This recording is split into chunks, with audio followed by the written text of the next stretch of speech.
तो बड़ी बहस में अपने मेहमानों के साथ चर्चा की शुरुआत करें उससे पहले आइए आपको चंदौली के कोविड अस्पताल की बदहाली पर इंडिया न्यूज की एक खास रिपोर्ट दिखाते हैं।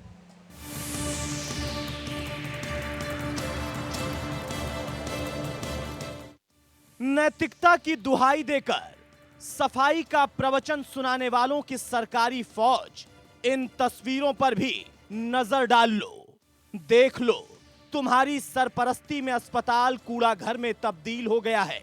और ये कोई सर्दी खांसी या जुकाम से पीड़ित मरीजों का वार्ड नहीं है, ये है कोरोना संक्रमित मरीजों का अस्पताल, जो इतना बेहाल है कि बचे खुचे लोगों को भी पंजीरी की तरह कोरोना बांट दे। दरअसल चंदौली के रेवासा गांव में राजकीय औद्योगिक प्रशिक्षण संस्थान में कोरोना पीड़ितों के लिए अस्थायी अस्पताल की व्यवस्था की गई है। वहीं सजा दिए गए बिस्तर, बुला लिए गए डॉक्टर कि चलो अब कोरोना को भगाना है। शुरू में बड़ा ध्यान रखा गया साफ सफाई और स्वच्छता का, लेकिन बीतते वक्त के साथ सफाई वाली झाड़ू को किनारे कर दिया गया और गंदगी फैलाने का मानो कंपटीशन शुरू हो गया। देखते ही देखते कोविड-19 का यह अस्पताल कूड़ा घर में तब्दील हो गया। जो मरीज यहां रहकर कोरोना से युद्ध लड़ रहे हैं, उन्होंने इसकी शिकायत की, लेकिन सुनने को कोई तैयार था ही नहीं। जिसके बाद मरीजों ने वीडियो बनाकर स्वास्थ्य विभाग के अधिकारियों की कर्मठता की नुमाइश लगा दी। मुझे आज 4 दिन हो गया है, लेकिन 4 दिन में व्यवस्था देख के और अंदर से तकलीफ हो रही है कि हम बीमार और पड़ जाएंगे। क्या यहाँ पे प्रॉब्लम आ रही है आपको? प्रॉब्लम यहाँ पे ये भी है, न खाने को समय से ढंग से मिल रहा है, पानी में इतनी बैक्टीरिया है कि पीने के बाद आदमी और मतलब बीमार हो जाएगा। गंदगी तो गंदगी, मरीजों ने आरोप लगाया कि यहाँ इलाज सही तरीके से नहीं हो रहा, दवा नहीं मिल रही, नाश्ता खाना ना तो समय से और ना ही अच्छा मिल रहा। कुल मिलाकर अस्पताल जेल में तब्दील कर दिया गया और कोरोना मरीजों को कैदी बना दिया गया। हमको यहाँ आए 5 दिन हो गया। पहले दिन से ही लैट्रिन बाथरूम में इतनी गंदगी है, उसके लिए हमने यहाँ के व्यवस्थापक भी कहा, लेकिन आज तक कुछ नहीं किया, बल्कि कुछ तो हम लोग अपने हाथों से साफ किए हैं।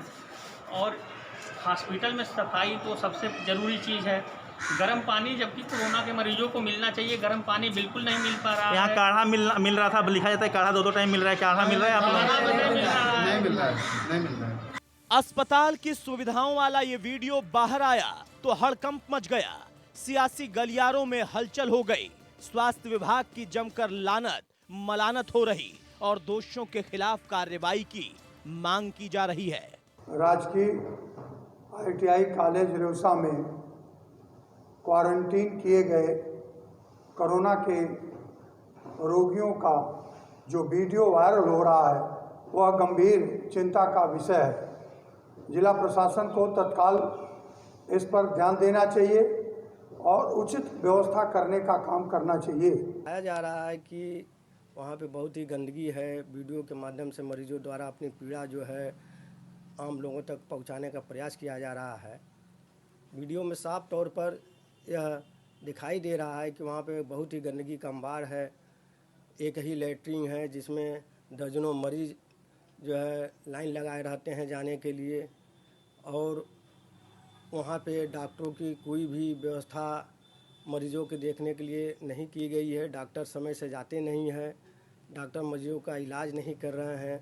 वीडियो में मरीज ये बता रहे हैं कि समय से भोजन नहीं मिल रहा है, उनको दवा नहीं मिल रही है। यह वीडियो देखने के बाद उनके परिवार के लोग बहुत ही भयभीत हैं और उनके दिल के अंदर यह आशंका पैदा हो रही है कि हमारे मरीज को ले जाके रख दिया गया है, उनका कोई देख रेख नहीं हो रहा है। फिलहाल ये समझ लेना चाहिए कि ये कोई पहली और आखिरी तस्वीर नहीं जहां कोरोना अस्पताल बदहाल पड़ा हो और जिम्मेदार मौज काट रहे हों, और हर बार ऐसा देखने को मिलता है। वैसे भी आम जनता का हिसाब आखिर कौन रखता है जनाब। चंदौली से इंडिया न्यूज के लिए शशांक शेखर की रिपोर्ट।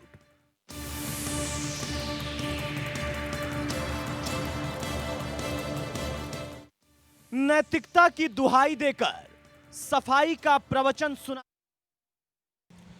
तो चंदौली की तस्वीरें सिर्फ ये बयान नहीं कर रही कि किस तरीके की बदहाली है, दरअसल साथ में ये भी दिखा रही हैं कि कोविड की लड़ाई में जो संवेदनशीलता है, कोविड की लड़ाई की जो गंभीरता है, वो भी इससे साफ तौर पे नजर आ जाती है। क्योंकि बदहाली के साथ साथ आप ये देखिए आदेशों की भी जो धज्जियां हैं वो कैसे उड़ती हैं। क्योंकि कागजों पर तो साफ दिखाया जाता है कि अस्पताल बेहतर है, व्यवस्थाएं हैं, लोगों को सुविधा दी जा रही है, और इन्हीं कागजी रिपोर्टों का हवाला देते हुए जो तमाम तरीके के बड़े अधिकारी हैं उनकी भी वीडियो कॉन्फ्रेंस को आप देखते हैं, उनकी भी प्रेस कॉन्फ्रेंस को आप सुनते हैं, जिसमें वो ये दावे करते हैं कि हर तरीके से जो व्यवस्थाएं हैं वो प्रदेश के अंदर मुकम्मल कर दी गई हैं। लेकिन जब ग्राउंड जीरो पर हम लोग पहुंचते हैं तो जो तस्वीरें हैं वो कुछ इस प्रकार की दिखती हैं, और उसके बाद सवाल ये खड़ा होता है कि अगर तस्वीरें ऐसी हैं तो फिर कोविड से लड़ाई कैसे लड़ी जाएगी।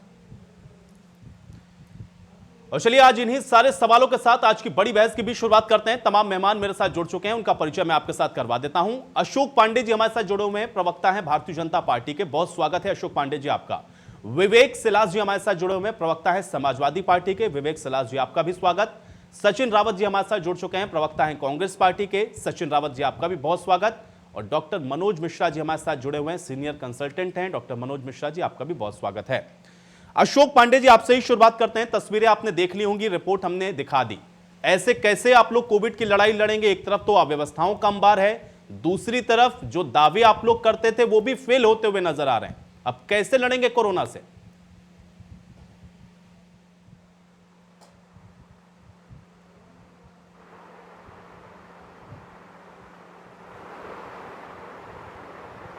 अशोक पांडे जी, क्या आप सुन पा रहे हैं मुझे? आयुष जी, एक बार आपको प्रश्न दोबारा सुनना कहना पड़ेगा, मुझे उस समय आवाज नहीं आ रही थी। अशोक पांडे जी, मेरा बिल्कुल सीधा सवाल है, तस्वीरें आपने देख ली, जिम्मेदारी किसकी है और कैसे निपटेंगे आप लोग कोरोना से अगर तस्वीरें ऐसी हो प्रदेश के अंदर? ये कोविड का अस्पताल है।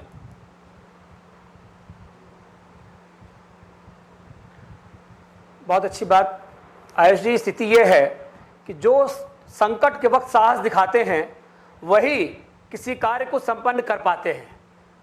आज की स्थिति बहुत भयावह है निश्चित तौर पर। आज हमारे पास पूरे प्रदेश में 1247 क्वारंटीन सेंटर बने हुए हैं, सारे अस्पताल पूरी तरह से भरे हुए हैं, और पूरा प्रयास सरकार कर रही है कि किसी भी मरीज को लाइलाज न छोड़ा जाए, सबका इलाज संपन्न कराया जाए, जिसके लिए हम कमरबद्ध तरीके से और सूचीबद्ध तरीके से उनका इलाज करने की प्रयास कर रहे हैं। अगर कहीं पर देखिए, स्वच्छता एक निरंतर की प्रक्रिया है, स्वच्छता एक सफाई एक रोज की प्रक्रिया है। अगर इसमें एक दिन भी बाधित होता है तो वह कूड़ा दिखने लगता है, और अगर कोई उपयोगी सामान जो उपयोग के स्थान से न रख के कहीं अन्यत्र रख दिया जाए तो वो भी अपने आप में कूड़ा ही हो जाता है। तो ऐसी परिस्थितियों में अशोक जी, आपकी बात को मैं दो काउंटर के साथ काटूंगा। पहला तो ये, मुझे लगता है कि आपने हमारी जो रिपोर्ट है उसके बीच में जो लोग थे उनके स्टेटमेंट को आपने नहीं सुना, उनकी बाइट्स को आपने नहीं सुना। वो साफ तौर पे कह रहे हैं कि व्यवस्था है ही नहीं, ना तो उनको सही से खाने को मिल रहा, ना उनको टाइम पर दवा मिल रही है, ना उनको पीने का शुद्ध पानी वहां पर मिल रहा है। ऐसा नहीं कि एक दिन की है अव्यवस्था, ये पहले से चली आ रही व्यवस्था, उसी का जिक्र कर रहे हैं। वो ये कह रहे हैं कि उनको तो ऐसा लग रहा है कि वो जेल में फंस गए हैं आकर के। तो अगर ऐसी व्यवस्थाएं आप लोग कर रहे हैं तो फिर मुझे माफी के साथ कहना पड़ेगा, तो इससे तो बेहतर है कि आदमी घर में रह ले। ये क्वारंटीन सेंटर का हाल है, आप कह रहे हैं कि एक दिन में ऐसी व्यवस्था है, वो एक दिन का हाल नहीं है, थोड़ा करेक्ट हो जाए। सारे मैंने कहा कि कुछ स्थानों पर ऐसा नहीं है, कुछ स्थानों पर हमने विद्यालयों को भी क्वारंटीन सेंटर बनाया गया है। तो जो स्थानों पर विद्यालय क्वारंटीन सेंटर हैं वहां ये समस्या आ रही है टॉयलेट की, कि वहां पे शौचालय उतने उपलब्ध नहीं है, लेकिन उसके लिए भी हमने पोर्टेबल शौचालय वहां उपलब्ध कराए गए हैं। और जहां का मामला आपने दिखाया है वहां के सीएमओ के विरुद्ध दंडात्मक कार्रवाई की जा चुकी है, और लखनऊ के भी सीएमओ के विरुद्ध दंडात्मक कार्रवाई की जा चुकी है, कानपुर के सीएमओ के विरुद्ध दंडात्मक कार्रवाई की जा चुकी है। आज योगी सरकार ने बहुत बड़ा एक्शन लिया है और नित्य मॉनिटरिंग हो रही है। यहां तक एक और व्यवस्था बनाई गई है कि प्रत्येक मरीज का हाल, जिला के जो नागरिक है, जो जिले के अधिकारी हैं, वो प्रत्येक मरीज का हाल ठीक है। अशोक पांडे जी, मुझे एक सवाल का जवाब दे दीजिए, उसके बाद इस चर्चा में मैं और आगे बढ़ूंगा क्योंकि और भी मेहमान मेरे साथ हैं। अशोक जी, मुझे ये बताइए कि रोज प्रेस कॉन्फ्रेंस होती है, रोज आते हैं अवनीश पांडे, प्रेस कॉन्फ्रेंस करते हैं, पूरे प्रदेश का लेखा जोखा तमाम जो ब्यौरा है वो उनकी तरफ से रखा जाता है, आपके स्वास्थ्य सचिव भी रखते हैं। मुझे ये बताइए कि जब दावे होते हैं कि हमारे पास इतने अस्पताल हैं, हमारे पास इतने कोविड केयर सेंटर हैं, वहां पर ये व्यवस्थाएं हैं, मरीजों को ऐसे ट्रीट कर रहे हैं, तो वो कागजी जो बातें होती हैं उसकी ऑथेंटिसिटी चेक क्यों नहीं की जाती है? और अगर होती तो मुझे लगता है कि आपको कार्रवाई की जरूरत ही नहीं पड़ती। और कार्रवाई तो आप करेंगे ही ना, जब ये संज्ञान में आपके आएगा तो आप तो कार्रवाई करेंगे, इसके अलावा और क्या कर सकते हैं। लेकिन लोग परेशान है ना उन सबके बीच में। अब लखनऊ का हाल ही आप देख लीजिए, सारे अस्पताल के अंदर बेड फुल हो गए हैं, अब लोग घरों के अंदर क्वारंटीन हो रहे हैं। ये हवाई बातें क्यों होती? मेरा सीधा सवाल ये है। ये आपका प्रश्न बिल्कुल जायज है, सीधा प्रश्न है, लेकिन यह भी एक बहुत आवश्यक और विषय है कि उत्तर प्रदेश जनसंख्या की दृष्टि से सबसे बड़ा राज्य है, जहां पे इतनी बड़ी जनसंख्या में और जो स्थिति से आज पूरे वेग में आज कोरोना प्रचंड वेग में है, जिसमें हमारे सारे अस्पताल पूरी तरह से भर चुके हैं और उसमें हमें क्वारंटीन सेंटर नित्य नए बनाने पड़ रहे हैं। लेकिन यहाँ यह भी उल्लेखनीय है कि जहां इसी हिंदुस्तान में आज टेस्टिंग के नाम पर एक लैब हुआ करती थी, आज हमारे पास 1264 टेस्टिंग लैब हैं। जो टेस्ट सैंपल अमेरिका टेस्ट करने जाते थे, आज वो हिंदुस्तान में यहीं पर टेस्ट हो रहे हैं, तो उसकी भी तारीफ होनी चाहिए। हमारे पास वेंटिलेटर की संख्या 20,000 वेंटिलेटर आज हमारे पास हैं। अरे अशोक पांडे जी, आप जो बेहतर करते हैं, मैं बार-बार कहता हूं, हर चर्चा में कहता हूं, जो आपने अच्छा किया वो बढ़िया बात है, जनता ने आपको चुना इसलिए और आपके ऊपर आशा लगा करके निगाहें लगा के बैठी हुई हैं। लेकिन जब दावे करेंगे और असल हकीकत में नहीं होगा ना, तो सवाल उठते हैं। बहुत जल्दी से इस चर्चा में विवेक सिलास जी को मैं शामिल करूंगा। विवेक सिलास जी, कैसे इसको देख पा रहे हैं और क्या आपको लग रहा है कि जो दावे किए जा रहे हैं और कह रहे हैं कि जो अच्छा हो रहा है उसको बेहतर बताना चाहिए और ये जो हुआ है उसके खिलाफ कार्रवाई हो रही है? योगी आदित्यनाथ जी ने बड़ी सख्त कार्रवाई की है, जो इसके लिए जिम्मेदार है। क्या आपको लग रहा है ऐसी स्थिति है?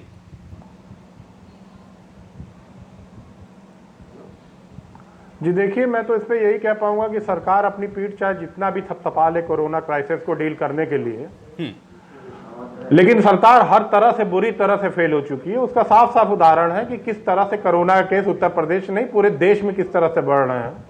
आज विश्व में हम तीसरे स्थान पे आ गए हैं। बड़े अफसोस के साथ कहना पड़ रहा है कि India is the third in number regarding the Covid cases in entire world. अब उत्तर प्रदेश की बात छोड़ दीजिए, राजधानी लखनऊ की, जैसे आपने रिपोर्ट में बताया कि राजधानी लखनऊ में आज 14,000 केस हैं। यहाँ के सीएमओ क्वारंटीन है, फोन उठाते नहीं है। देखिए, आप अधिकारियों के ऊपर नहीं टाल सकते हैं कि अधिकारी काम नहीं कर रहे हैं। अधिकारियों से काम कराने की जिम्मेदारी किसकी है आयुष जी? अधिकारी से काम कराने की जिम्मेदारी सरकार की होती है। तो अगर इस तरह की अव्यवस्था होती है तो उसके लिए सरकार जिम्मेदार है। आज अस्पतालों में बेड नहीं है, क्वारंटाइन सेंटरों की हम बात कर रहे हैं, क्वारंटाइन सेंटरों में सांप निकल जा रहे हैं, वहां शौचालय नहीं है, वहां लाइट नहीं है, वहां पानी नहीं है, वहां खाना नहीं है। एक समस्या नहीं है, ये पूरे उत्तर प्रदेश का ये हाल है कि उत्तर प्रदेश की सरकार, योगी आदित्यनाथ की सरकार दावे चाहे जितने कर ले, लेकिन कोरोना क्राइसिस को हैंडल करने में योगी आदित्यनाथ की सरकार पूरी तरह से फेल हो चुकी है। और उसका साफ साफ उदाहरण आपकी रिपोर्ट में भी हमने देखा है और उसका यह भी उदाहरण है किस तरह से उत्तर प्रदेश में करीब 35,000 केस आज हो चुके हैं। यह साफ साफ उदाहरण है कि उत्तर प्रदेश की योगी आदित्यनाथ की सरकार कोविड को टैकल करने में पूरी तरह से फेल है। सचिन रावत जी, आपका कमेंट। जी, आपने देखा होगा कि कोरोना जैसी वैश्विक बीमारी। जी सचिन जी।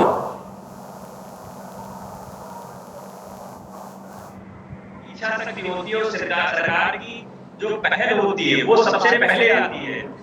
आपने देखा होगा कि जिस प्रकार से प्रदेश में लगातार जो कोरोना के मामले बढ़ रहे हैं वो बड़े चिंताजनक हैं, लेकिन सरकार अभी भी नहीं चेत रही है। आपने देखा होगा कल की डेट में गोरखपुर में जो मुख्यमंत्री जी का गृह जिला है उसमें जो बीआरडी अस्पताल है उसमें घुटनों तक पानी भरा था।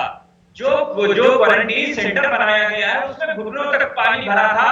और लखनऊ की राजधानी, यहाँ पे कोरोना के सारे जो बेड हैं जो इन्होंने बनाए थे वो सब फुल साबित हो चुके हैं और इनके पास कोई और पुख्ता इंतजाम है नहीं। जो कोरोना के जो मरीज हैं, एक महिला 3 दिन पहले उसको ऑक्सीजन नहीं मिला, उसने दम तोड़ दिया। तो क्या समझा जाए और क्या योगी आदित्यनाथ सरकार की तारीफ की जाए? अशोक पांडे जी विश्लेषण अच्छा कर पाते हैं, लेकिन जमीनी हकीकत इसके विपरीत है। तो जमीन पे जो है वो सच्चाई कुछ है। आज कोरोना के लगातार मामले बढ़ रहे हैं। लखनऊ में 308 मामले। क्या लखनऊ को पूरी तरीके हॉटस्पॉट करके और लखनऊ को आप चिन्हित करके रेड जोन में लाके यहाँ टेस्टिंग नहीं करानी चाहिए क्या? आप सिर्फ कागज पे टेस्टिंग है, कागज पे वेंटिलेटर है और कागज पे क्वारंटीन सेंटर है। आप जितने क्वारंटीन सेंटर बनाए थे सब तो भूल साबित हो गए। आप जो क्वारंटीन सेंटर जो क्वारंटीन लोग हैं होंगे वो कहाँ जाएंगे? मेडिकल कॉलेज तो खुल है, लोहिया खुल है, जितने अस्पताल है सब खुल है। अब बताइए ना, सरकार को उसका जवाब मैं ले लूंगा। अशोक पांडे जी हमारे साथ मौजूद है, उसका मैं जवाब लूंगा। लेकिन डॉक्टर मनोज मिश्रा जी, क्या वजह है, क्यों बढ़ता हुआ नजर आ रहा है कोरोना का जो ग्राफ है वो इतनी तेजी से, और उसका जो नतीजा है वो तो हम लोग साफ तौर पर देख ही रहे हैं, और जो व्यवस्थाएं हैं उसका जो आलम है वो भी तस्वीरों में है। वजह क्या है? एक डॉक्टर होने के नाते मैं चाहूंगा कि थोड़ा सा बताएं।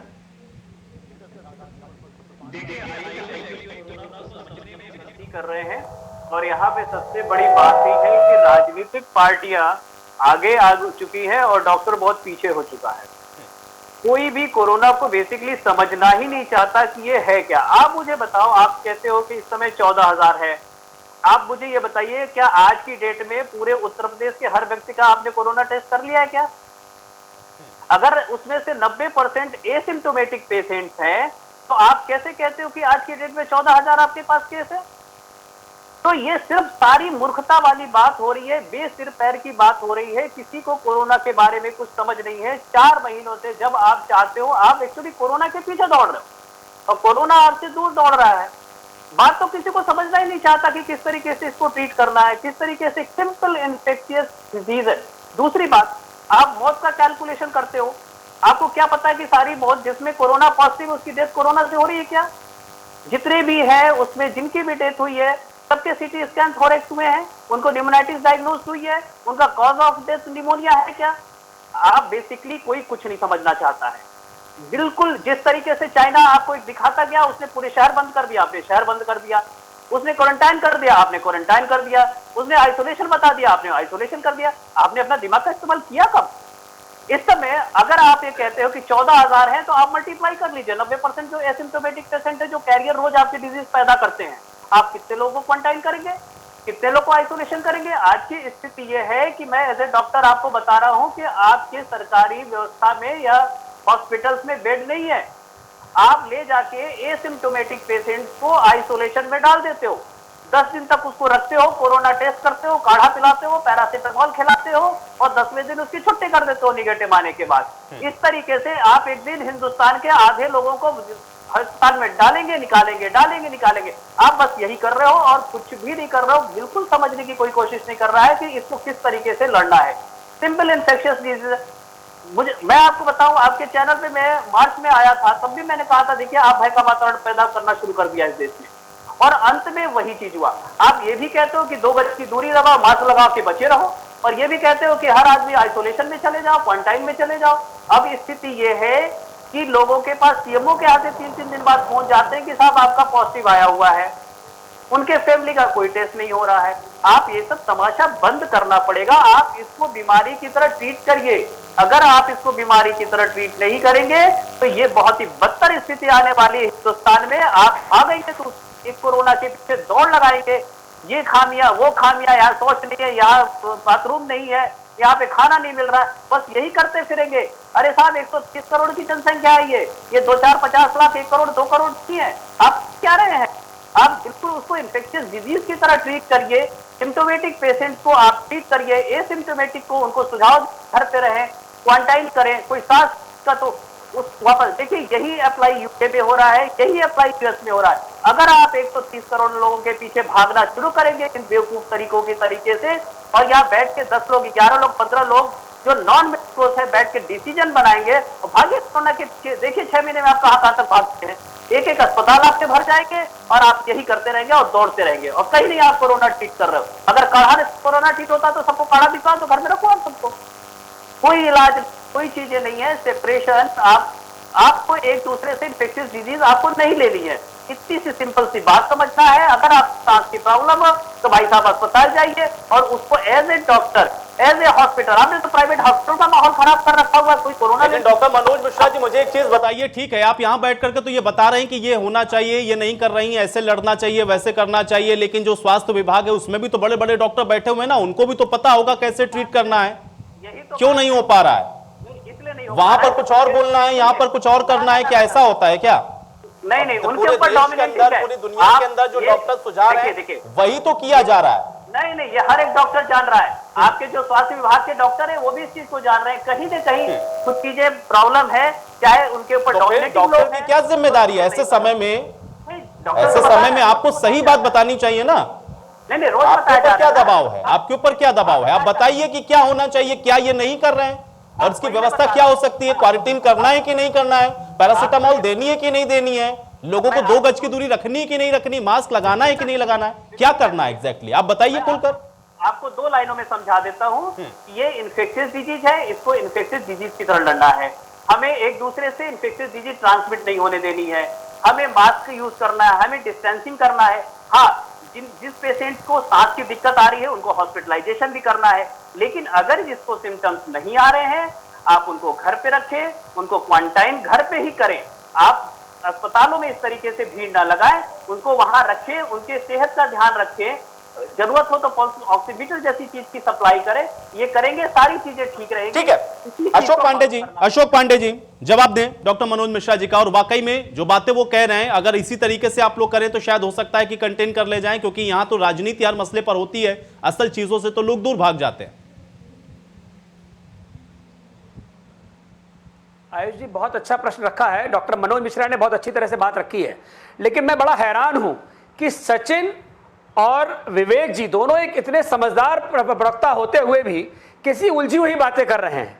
यह एक अनुशासन की मर्ज है, इसको हम अनुशासन से ही रोक सकते हैं। इसमें किसी प्रकार का भी उपचार अभी तक पूरी दुनिया में नहीं बना। अगर हम ब्राजील, स्पेन और रूस की बात करते हैं तो उनकी संख्या में अगर ऐसी बात है तो एक बड़ी पुरानी कहावत याद आती है कि हाथ कंगन को आरसी क्या और पढ़े लिखे को फारसी क्या। जहां ऐसी परिस्थितियां हैं कि आज मृत्यु दर इतनी गिरी हुई है, हम उपचार करके रोगियों को ठीक कर ले रहे हैं। हमारे जो कोरोना वॉरियर्स हैं जो पूरी तन्मयता से लोगों की सेवा कर रहे हैं, इसके साथ ही हमने 60,000 से अधिक निगरानी समितियां पूरे प्रदेश में बना दी हैं जो अपना काम कर रही हैं। एक ऐसा मुख्यमंत्री जो अपने पिता के देहांत होने के बाद भी उनके पिता के क्रियाक्रम में नहीं जाता है, उसके बावजूद भी उसके ऊपर प्रश्न उठाया जाता है। हम पूरे तौर पर आपको विश्वास दिलाते हैं कि हम कोरोना से जीतेंगे और उसकी लड़ाई हमको मिलकर लड़ना होगा, सियासत से नहीं लड़ना होगा। ये जो राजनीति हो रही है, नाराज हुए ये जो राजनीति हो रही है, मुख्यमंत्री नाराज हुए कि नहीं हुए? मुझे ये बताइए, मुख्यमंत्री आज नाराज हुए कि नहीं हुए? आंकड़े तो रोज बढ़ रहे हैं, विश्वास जनता कैसे करेगी? आंकड़े कम हो, घट रहे हो, व्यवस्थाएं उससे उत्तरोत्तर बढ़ रही हो तो लोग भरोसा कर लेंगे, लेकिन आंकड़े बढ़ रहे हो लगातार, आप कहें कि साहब विश्वास कर ले तो लोग नहीं करेंगे, नहीं करेंगे लोग। और दूसरी चीज यह है, जिन अदर देशों से आप कंपैरिजन करते हैं वहां पर आप ये भी तो देखिए कि वो टेस्टिंग कितनी करते हैं। आप ये भी तो देखिए, अपने आंकड़ों को देखिए, इतनी कम टेस्टिंग में आप तीसरे नंबर पर पहुंच गए, और अगर पूरी टेस्टिंग आप कर लें तो पता नहीं अमेरिका से भी आगे हो जाएंगे। सवाल तो यही उठता है ना कि टेस्टिंग को भी आप लोग कितना बढ़ा पाए? कितने लोगों की टेस्टिंग हुई उत्तर प्रदेश के अंदर? करोड़ों के अंदर कितनों की टेस्टिंग कर दी आपने? 1 करोड़ का आंकड़ा भी नहीं छुआ आपने तो। बताइए। टेस्टिंग की भी संख्या हम बढ़ा रहे हैं, हम टेस्टिंग की भी संख्या बढ़ा रहे हैं, और इसीलिए हम लोगों को कह रहे हैं कि अगर मास्क लगाइए, सैनिटाइजर का प्रयोग करिए, दूरी बना के चलिए, ताकि ये आपके ऊपर इसका वायरस का असर कम हो। और उससे बनाए की बात, जो 5 मरीजों के भोजन की बात उठ रही है, मैं उसका उत्तर देना चाह रहा हूं सारी जनता को कि वो 5 मरीज वहां तब दाखिल हो रहे हैं जब भोजन वितरित हो चुका था। उसके बावजूद भी अब वो सीएमओ जो इलाज कर रहा है वो उनके भोजन का भी इंतजाम करके थोड़ी देर में पहुंच रहा है, उतनी देर में टीवी में आप जो उसकी वीडियो वायरल कर दे रहे हैं। तो ये जो स्थितियां हैं, इस सियासत से स्थितियां बिगड़ेंगी ही। लोगों के अंदर उत्साह और वीडियो वायरल करने का काम साहब हम लोग नहीं करते, जो असलियत हकीकत है वो मैं आपको दिखा रहा हूं। और शायद आपकी जानकारी के लिए मैं बता दूं कि ये पहली तस्वीर नहीं है, न जाने कितनी तस्वीरें हैं, और तस्वीरें दिखाने बैठ जाऊंगा तो 1 घंटे से ज्यादा का वक्त बीत जाएगा। हम लोग वायरल नहीं करते हैं कोई चीज, जो असल हकीकत है वो आपके सामने रख रहे हैं, उसको स्वीकार करिए, उन व्यवस्थाओं को आप सुनिश्चित करिए। नहीं, आप चैलेंज करिए भी मत, क्योंकि मेरे पास हैं तथ्य, इसलिए मैं कह रहा हूं। और मैं सिर्फ आपसे गुजारिश कर रहा हूं कि व्यवस्थाएं आपके हाथ में, आप उसको सही करिए। सिर्फ आपको ये आईना दिखाने का काम कर रहे हैं हम लोग, और इसीलिए मैं कह रहा हूं, आप कह रहे हैं भरोसा कर लीजिए, मैं कह रहा हूं मैं कैसे कर लूं भरोसा? बिल्कुल सही बात है। आंकड़े बढ़ेंगे तो डर सबको होगा ना, अस्पतालों के बेड फुल हो जाएंगे तो लोग भरोसा कैसे करेंगे आपके ऊपर? आप कह रहे हैं कि आप कार्रवाई करेंगे। कार्रवाई करने से कोरोना नहीं भागेगा, कोरोना भागेगा व्यवस्थाएं सही करेंगे तो।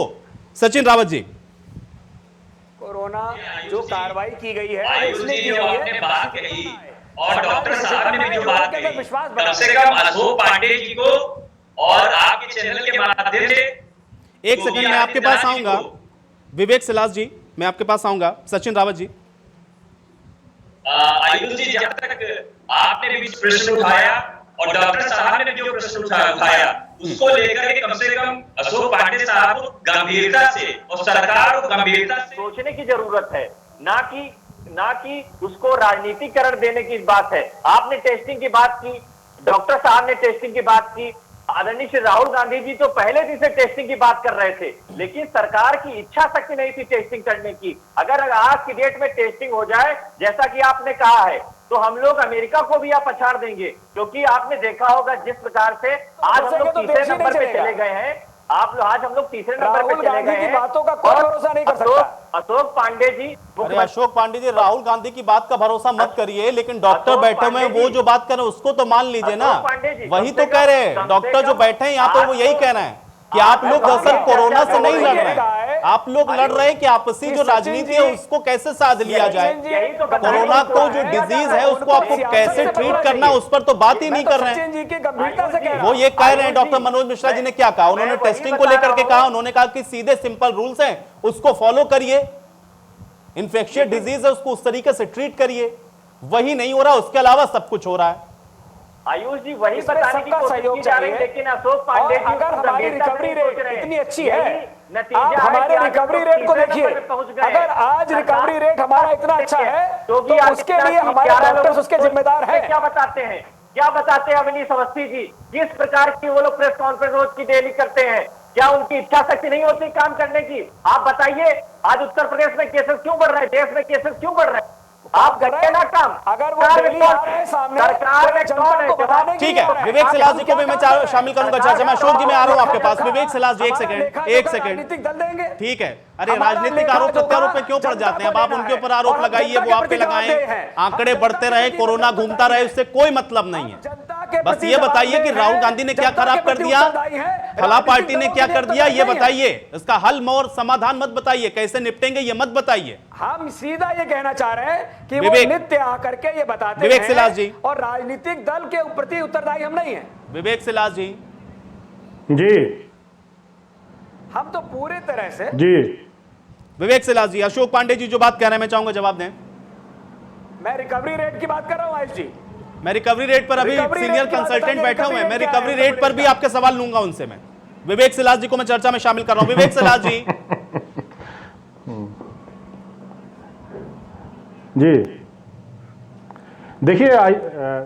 देखिए आयुष जी, मैं तो अभी भी कहूंगा कि सरकार को अब इस कोरोना क्राइसिस को बहुत सीरियस लेना चाहिए, बहुत सीरियस लेना चाहिए, क्योंकि जिस तरह से कोरोना बढ़ रहा है ये निहायती खतरनाक है और इसमें सिर्फ जनता ही सफर कर रही है। कोरोना नहीं देखता है कौन नेता है, कौन आईएएस है और कौन मजदूर है, कौन किसकी जात क्या है, किसकी पात क्या है। ये महामारी जिस तरह से उत्तर प्रदेश में फैल रही है, भारतीय जनता पार्टी को अभी भी समय रहते मजबूत कदम उठाने पड़ेंगे, नहीं तो कोरोना इस तरह बहुत तेजी से भागता आगे जिस तरह से भाग रहा है। दूसरी बात मैं ये कहूंगा, भी मैं किसी चैनल में बैठा था, वहां केजीएमयू के कुछ डॉक्टर आए थे, उन्होंने अपनी शिकायत रखी थी कि ना हमको कायदे की पीपीई किट मिल रही है, ना हमको कायदे का मास्क मिल रहा है। और उन्होंने एक बात बहुत दिलचस्प कही थी कि आज उत्तर प्रदेश में भारतीय जनता पार्टी के नेता और यहाँ के अधिकारी ये खुद डॉक्टर बने हुए हैं, जैसे डॉक्टर मनोज मिश्रा ने बताया। कोई डॉक्टरों की नहीं सुन रहा है, ये सरकार को सुनना पड़ेगा। अभी हमारे भारतीय जनता पार्टी के प्रवक्ता ने 3 देशों का नाम लिया, इन्होंने स्पेन, रशिया और ब्राजील का नाम लिया। तो स्पेन और रशिया को तो हम बहुत पहले पीछे छोड़ चुके हैं। हाँ, ब्राजील नंबर 2 पे है। तो हम ऐसे देशों से क्यों एग्जाम्पल लें? हम न्यूजीलैंड से क्यों नहीं एग्जाम्पल लेते?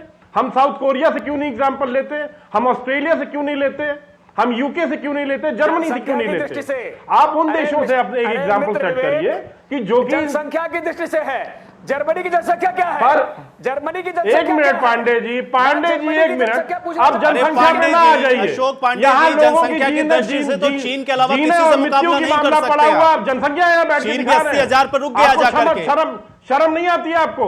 वो पांडे जी पॉजिटिव की बात कर रहे हैं। अरे एक सेकंड लखनऊ का इतना बुरा हाल है, जनसंख्या के हिसाब से करना है तो चीन से कर लीजिए। आपको शर्म नहीं जनसंख्या आती आपसे ज्यादा है, केसेस आपसे कम है उसके पास, लेकिन आप उससे नहीं करेंगे। आप करेंगे उनके साथ, आप करेंगे उनके साथ जिनके साथ आपको सुटेबल लग रहा है। बात यह है ना सिर्फ, और इसीलिए कह रहे थे सीनियर कंसल्टेंट की जिस चीज पे चर्चा होनी चाहिए वो होती नहीं है। जनसंख्या के आपको जो सुटेबल लग रहा है, आपको जो सूट कर रहा है, आप सिर्फ उस बात का जिक्र करेंगे।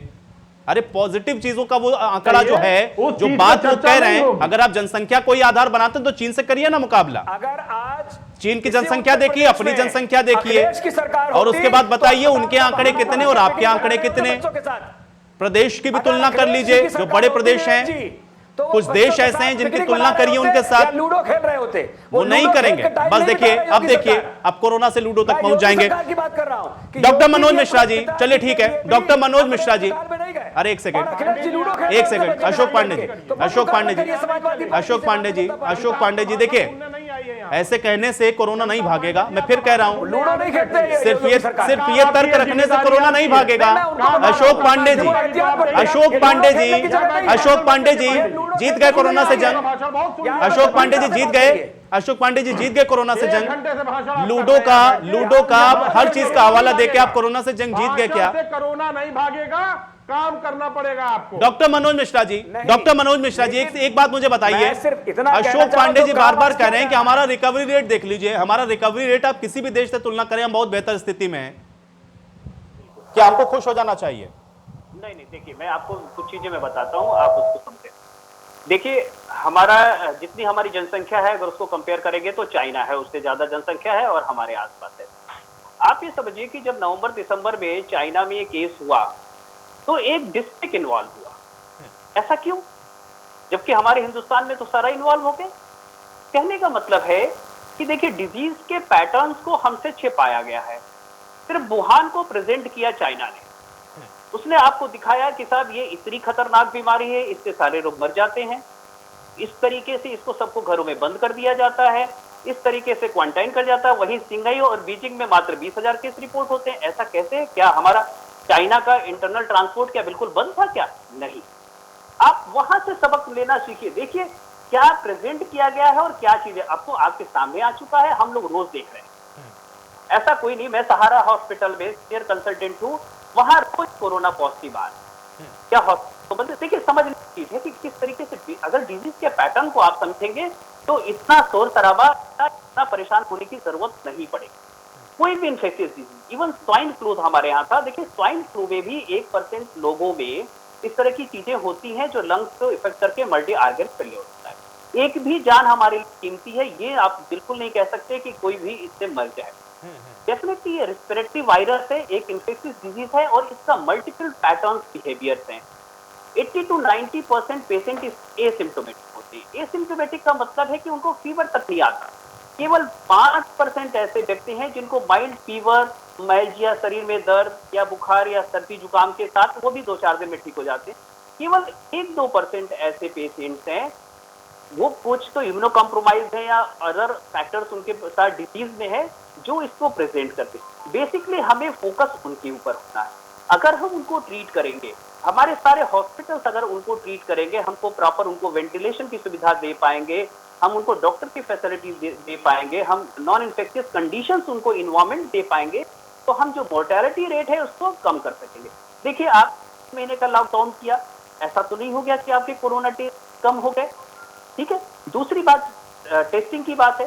डेफिनेटली टेस्टिंग हमें करनी चाहिए। जितनी हम मैक्सिमम अपनी कैपेसिटी को यूज करें और टेस्टिंग करें, उसका फायदा ये होगा कि हम डायग्नोज करके उनको इन्फॉर्म कर सकेंगे, एजुकेट कर सकेंगे, हम उनमें asymptomatic, symptomatic and severe disease को सेपरेट कर सकेंगे। एसिम्प्टोमेटिक पेशेंट्स हैं, उनको आप ये इन्फॉर्मेशन स्प्रेड करिए, इसमें कहीं लड़ने झगड़ने की या उनको भैया साहब आपको घर पे रहना है, ये प्रोटोकॉल है, ऐसी सुविधा है, आप उनको नंबर दीजिए, गवर्नमेंट हॉस्पिटल के दीजिए, सिंगल इन्फॉर्मेशन की दीजिए कि भाई अगर ऐसी होती है तो आप आइए और अपने घर के 4 सदस्य हैं उनको भी इस इन्फेक्शन से बचाइए। सिम्टोमेटिक पेशेंट है, उनको ज्यादा वॉच करने की जरूरत आपको लगता है तो उनको हॉस्पिटल। देखिए हमारी देश की जनसंख्या ज्यादा है, भीड़ इकट्ठी हो जाएगी, जो अब पैनिक कंडीशन आ रहा है, हम देखिए यहाँ कमियों तो गिना लेंगे, सारी चीजें कर लेंगे, इस पे राजनीति भी शायद कर लेंगे, एक दूसरे को बातों में हरा भी लेंगे, लेकिन कोरोना तो नहीं हारेगा इससे। कोरोना तो तभी हारेगा जब हम उसको एक साइंटिफिक पैटर्न में अब ट्रीटमेंट भी उसको करेंगे। हम अनसाइंटिफिक वे में जा रहे हैं। होम आइसोलेशन एक बहुत बड़ी सुविधा है जो हमारे प्रदेश को देना चाहिए। 20-22 करोड़ की जनसंख्या है, आप सबको हॉस्पिटल में नहीं रख सकेंगे, और न वहां भी आप 20 लोग को भर्ती करेंगे, एसिम्प्टोमेटिक होंगे, वहां बैठ के क्रिकेट और लूडो खेलेंगे। ये चीजें आप खत्म करिए, ठीक है। तो इस तरीके से सारा चीजें आपको करना पड़ेगा। अशोक जी,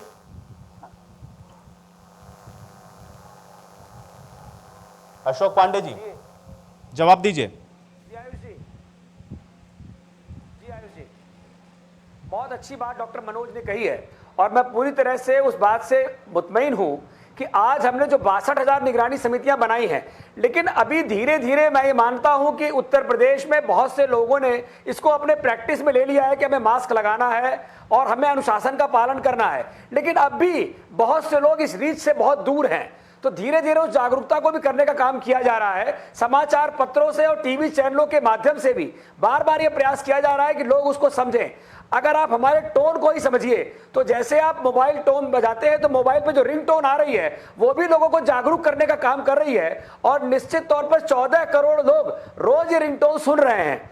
तो धीरे धीरे हम उस पर ही जा रहे हैं, और अब होम क्वारंटाइन ही करना पड़ेगा। जहां तक जांच का विषय है, हम उसके पूरी तरह से तैयारी में हैं कि आने वाले समय में नित्य प्रति हमारी जांच जो आज हो रही है उससे कुछ गुना और आगे बढ़ा करके हम नित्य जांच की तरफ जाएं, और लोगों को होम क्वारंटाइन करने के बारे में कहें, और वो अपना होम क्वारंटाइन होकर के अनुशासन से उसका पालन करें। इस पर हम विचार कर रहे हैं। मेरे ख्याल से बहुत जल्दी ये चीज आपके सामने देखने को मिलेगी। लेकिन हम लोग भी जागरूक हैं, जनता भी जागरूक है, समाचार चैनल भी जागरूक हैं, तो निश्चित तौर पर कोरोना हारेगा और देश जीतेगा, नागरिक जीतेगा। सचिन रावत जी, जवाब दें। हो गया इस वैश्विक बीमारी को, लेकिन अभी भी जिस प्रकार डॉक्टर साहब ने बहुत अच्छी बात कही, उन्होंने एक एक चीज को तर्कपूर्ण बताया, लेकिन सरकार को गंभीरता से सोचना होगा। यहां से राजनीति से उठ करके आज हम लोगों को एक साथ मिलकर के कोरोना को हराना है, क्योंकि इस वैश्विक बीमारी से जब देश जीतेगा तभी हमारे देश में कोरोना खत्म होगा। उसके लिए आवश्यक है कि आप सबसे ज्यादा इच्छा शक्ति की बात होती है और सबसे ज्यादा होती है टेस्टिंग की बात। आप कराइए, सभी जितने भी दल है सभी आपके साथ में हैं। लेकिन जिस प्रकार से ये लापरवाही आ जाती है, जिस प्रकार से मुख्यमंत्री के गृह जनपद में या लखनऊ राजधानी में या प्रदेश में अन्य जिलों में जो लापरवाही होती है, क्वारंटीन सेंटर जो आपने बनाए हैं उसमें जो लापरवाही होती है, उसमें जो मौतें होती हैं, वो उन मौतों का जवाब कौन देगा? उन मौतों का हिसाब कौन देगा जो लापरवाही से होती है?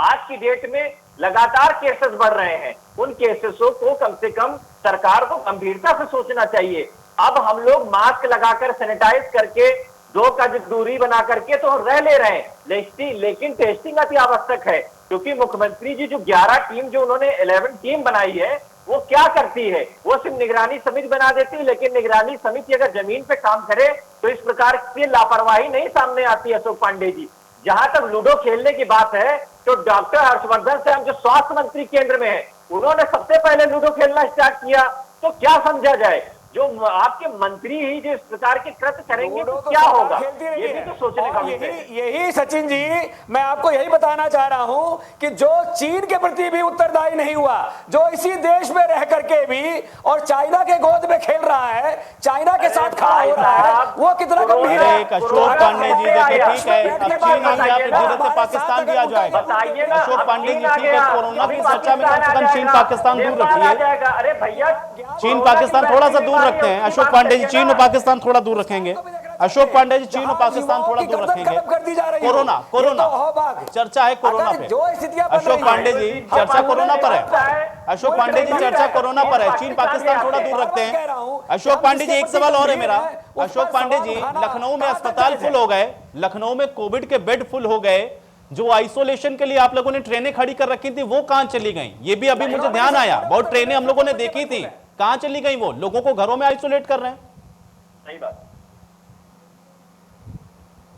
नहीं, झांसी में बुंदेलखंड में ये ट्रेनें हैं अभी, और ऐसी बहुत सी जगहों पर हैं। गाजियाबाद में भी ट्रेन काम कर रही है। लखनऊ में क्यों नहीं है, मैं ये पूछ रहा हूँ, राजधानी में क्यों नहीं है? कि जहां आवश्यकता पड़ेगी वहां वो बोगी हम मंगा लेंगे, लेकिन अभी राजधानी में उसकी आवश्यकता नहीं पड़ी है। अच्छा, अभी आप कह रहे हैं कि आप लोगों को घर में आइसोलेट कर रहे हैं, और अब कह रहे हैं कि अभी आवश्यकता नहीं है। कब होगी आवश्यकता? जब घर भी फुल हो जाएंगे तब आवश्यकता होगी उन ट्रेनों की। वो इमरजेंसी ड्यूटी के लिए है, और वो इमरजेंसी ड्यूटी के लिए है, और इमरजेंसी ड्यूटी में झांसी में मैनपुरी में कई स्थानों पर खड़ी है। ट्रेन ले आइए ना।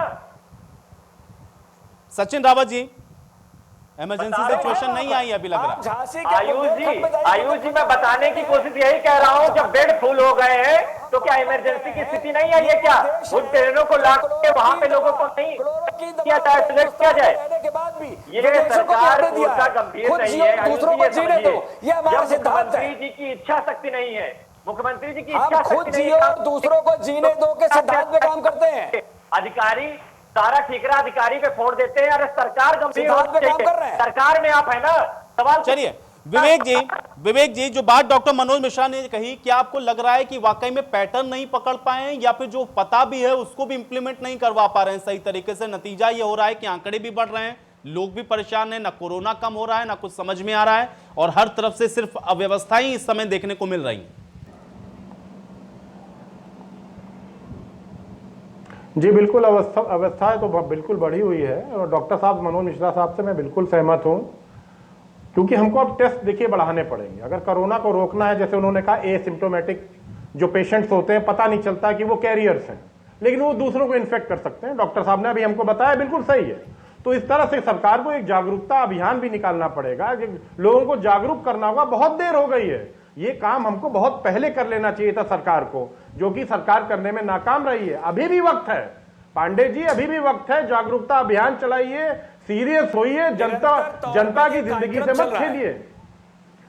टेस्ट बढ़ाइए, आप टेस्ट बढ़ाएंगे तो आपको पता चलेगा कि कितने पेशेंट्स हैं, उनको आप होम क्वारंटीन का व्यवस्था दीजिए उत्तर प्रदेश के अंदर। जब तक आप होम क्वारंटीन की व्यवस्था नहीं देंगे, कोरोना की रोकथाम नहीं हो पाएगी। आयुष जी ठीक है, मैं आपके पास आऊंगा। डॉक्टर मनोज मिश्रा जी, एक चीज और देखिए, मनोज मिश्रा जी, डॉक्टर मनोज मिश्रा जी, मनोज मिश्रा जी, देखिए एक चीज रह गई थी, मनोज मिश्रा जी एक चीज रह गई थी, मेरा सवाल था, यही दिक्कत है आप लोग में। ठीक है मनोज मिश्रा जी, आप लोग की बात कर रहे हैं, चाहे वो कॉलर ट्यून हो, हमने कॉलर ट्यून तक में लोगों को जागरूक करने का काम किया है, हमने पूरे तौर पर समितियों के जरिए जागरूक करने का काम किया है। अरे अशोक पांडे जी, अशोक पांडे जी, फिर मैं पूछूंगा, इतना जागरूक किया तो लोग जागरूक क्यों नहीं हो रहे? ये आंकड़ा क्यों बढ़ा?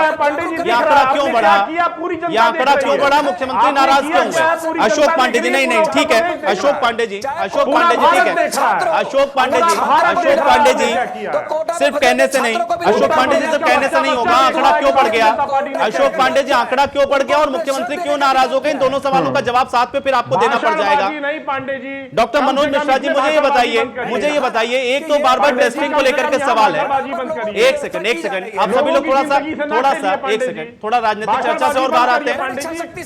डॉक्टर मनोज मिश्रा जी को सुनते हैं, ठीक है, एक सेकंड विवेक जी, एक सेकंड।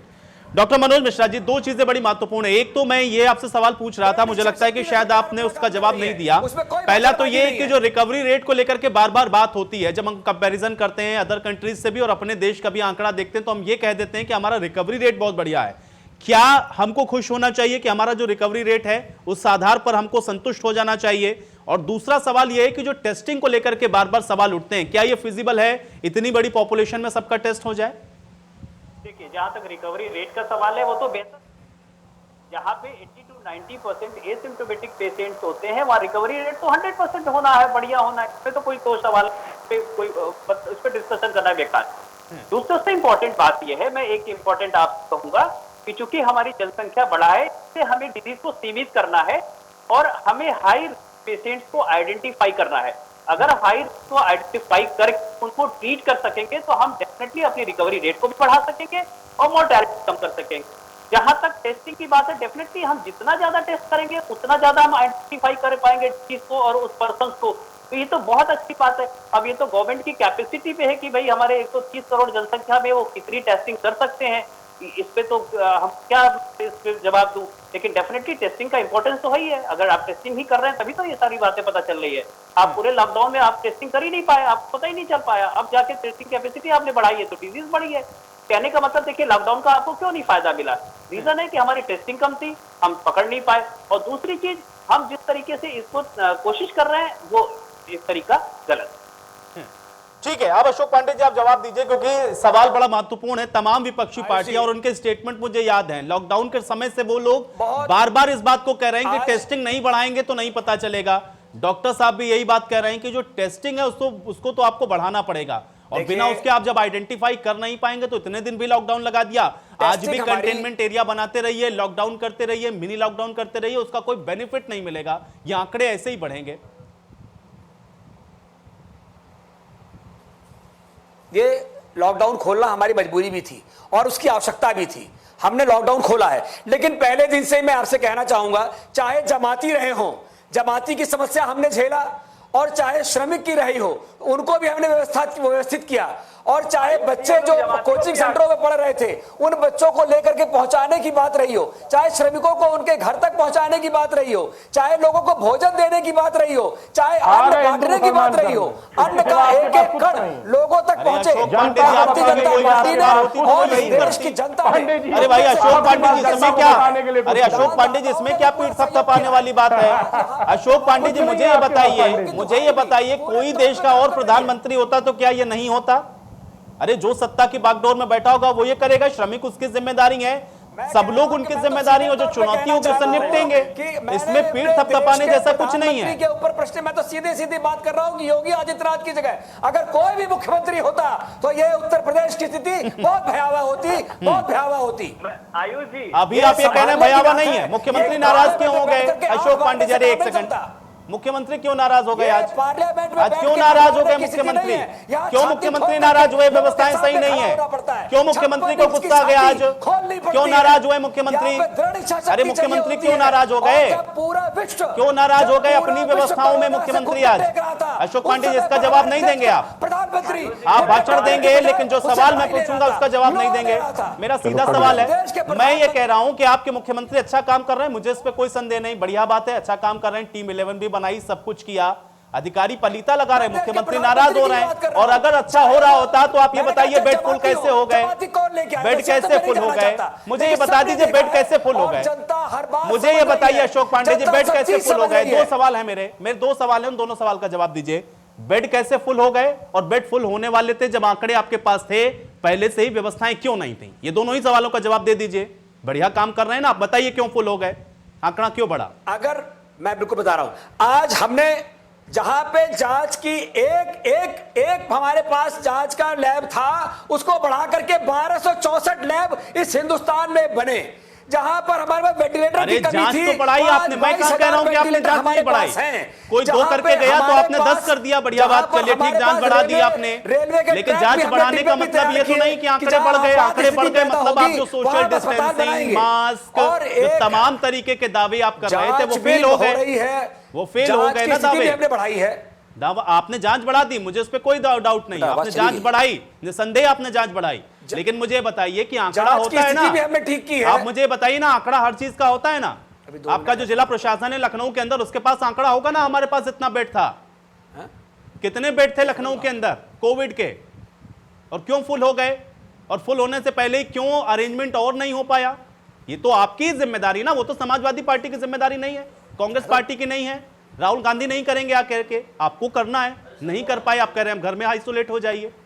ये क्यों हो गया? यही तो मैं पूछ रहा हूं आपसे, और आप कह रहे हैं कि आप बेहतर काम कर रहे हैं, कोई और होता तो इससे बेहतर सिचुएशन नहीं होती। कैसे कह पा रहे हैं आप ये बात? पांडे जी, चलिए पांडे जी तक मेरी आवाज नहीं पहुंच रही शायद, चलिए मुझे अब चर्चा भी यहीं समाप्त करनी होगी, मेरे पास समय नहीं है। आप सभी लोग का बहुत शुक्रिया अपना समय निकालने के लिए, चर्चा का हिस्सा बनने के लिए। हालांकि व्यवस्थाओं को सुनिश्चित करना सरकार का ही काम है, और जब तक इस पर राजनीति होती रहेगी, इसी तरीके से आंकड़े बढ़ते रहेंगे और इस पर अंकुश लगा पाना इतना आसान नहीं होगा। आज बड़ी बहस में मेरे साथ फिलहाल इतना है।